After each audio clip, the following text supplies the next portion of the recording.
Robert Downey junior আসক্তি ও গ্রেফতার। একসময় রবার্ট ডাউনি জুনিয়রের ক্যারিয়ার পুরোপুরি ধ্বংসের মুখে দাঁড়িয়েছিল। মাদকাসক্তি তাকে টেনে নিয়ে গিয়েছিল বারবার গ্রেফতারে, তাকে জেল খাটায় এবং সর্বসমক্ষে অপমান করায়। তাকে বলা হয়েছিল অবিশ্বস্ত, অবিশ্বাসযোগ্য এবং ইন্স্যুরেন্সের অযোগ্য। আপনি বদলে গেছেন কারণ আপনার আর কোনো উপায় ছিল না। বেদনা আপনার পক্ষে সিদ্ধান্ত নিয়েছে। একটু বিভ্রান্তিকর, কেমন যেন শোনাচ্ছে, তাই না? কারণ সবসময় পরিবর্তন অনুপ্রেরণা থেকে আসে না। কিছু পরিবর্তন আসে ব্যথা থেকে। তা তখন আসে না যখন আপনি প্রস্তুত, বরং আসে তখন যখন জীবন আপনাকে জোর করে উঠিয়ে দাঁড় করিয়ে দেয়। আপনি নিজে থেকে বদলাতে চাননি, কিন্তু আগের অবস্থানে থাকা আপনাকে এতটাই পোড়াতে শুরু করলো যে সামনে এগিয়ে যাওয়া ছাড়া আপনার কোনো রাস্তাই ছিল না। সেই মুহূর্তগুলো অস্বস্তিকর, অপরিপক্ক, কিন্তু অস্বীকার করার মতো নয়। সেইখান থেকেই আপনার সত্যিকারের পরিবর্তন শুরু। সবসময় পরিবর্তন হয় না নিজের ইচ্ছেতে। পরিবর্তন আসে যখন আপনি আর সহ্য করতে পারেন না, যখন নিঃশব্দতাও সহ্যের সীমা ছাড়িয়ে যায়, যখন ব্যথা ভয়কেও ছাড়িয়ে যায়। সেই সময়ে বদলে যাওয়ার যাত্রা শুরু। ধরুন, সবসময় আপনি সবার জন্য সহায়তার হাত বাড়িয়ে দেন, কিন্তু যখন আপনার কারো সাহায্যের প্রয়োজন ছিল আপনার পাশে কেউ ছিল না। বারবার ব্যবহার হওয়ার সেই কষ্টে ভেতরটা ফেটে গিয়েছিল।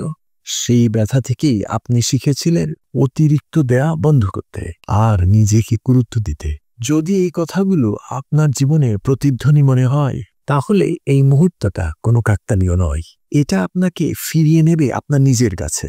থামবেন না, এই পথ চলার সঙ্গেই থাকো। 1967 সালে ক্যারিয়ারের চূড়ান্ত শিখরে থাকা অবস্থায় মোহাম্মদ আলী ভিয়েতনাম যুদ্ধে অংশ নিতে অস্বীকার করেন। তিনি তার ধর্মীয় বিশ্বাস ও তার নৈতিক অবস্থানের কথা স্পষ্টভাবে জানান। তিনি বিখ্যাতভাবে বলেছিলেন, I ain't got no quarrel with them Vietcong. আমার ভিয়েতকংয়ের সঙ্গে কোনো ঝামেলা নেই। এই অবস্থানের জন্য তাকে গ্রেফতার করা হয়, হেভিওয়েট খেতাব কেড়ে নেওয়া হয়, আর 3 বছরেরও বেশি সময় ধরে তাকে বক্সিং থেকে নিষিদ্ধ করা হয়। যেই সময়টা ছিল তার ক্যারিয়ারের সবথেকে উজ্জ্বল সময়। তিনি মিলিয়ন মিলিয়ন ডলারের আয় হারিয়েছিলেন।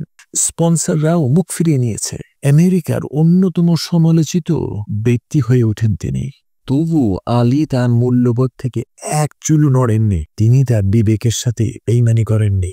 যদিও এই সিদ্ধান্তের জন্য তাকে সবকিছু হারাতে হয়, সেই কষ্ট তাকে শুধু একজন ক্রীড়াবিদের মর্যাদা দেয়নি, তাকে পরিণত করেছে সাহস, আত্মমর্যাদা ও আদর্শের এক বৈশ্বিক প্রতীকে।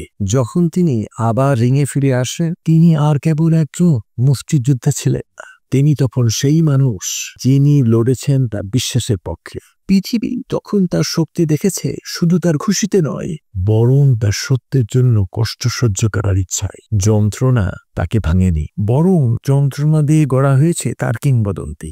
রবার্ট ডাউনি জুনিয়র আসক্তি ও গ্রেফতার। একসময় রবার্ট ডাউনি জুনিয়রের ক্যারিয়ার পুরোপুরি ধ্বংসের মুখে দাঁড়িয়েছিল। মাদকাসক্তি তাকে টেনে নিয়ে গিয়েছিল বারবার গ্রেফতারে, তাকে জেল খাটায় এবং সর্বসমক্ষে অপমান করায়। তাকে বলা হয়েছিল অবিশ্বস্ত, অবিশ্বাসযোগ্য এবং ইন্স্যুরেন্সের অযোগ্য। হলিউড প্রায় তাকে ছেড়েই ফেলেছিল।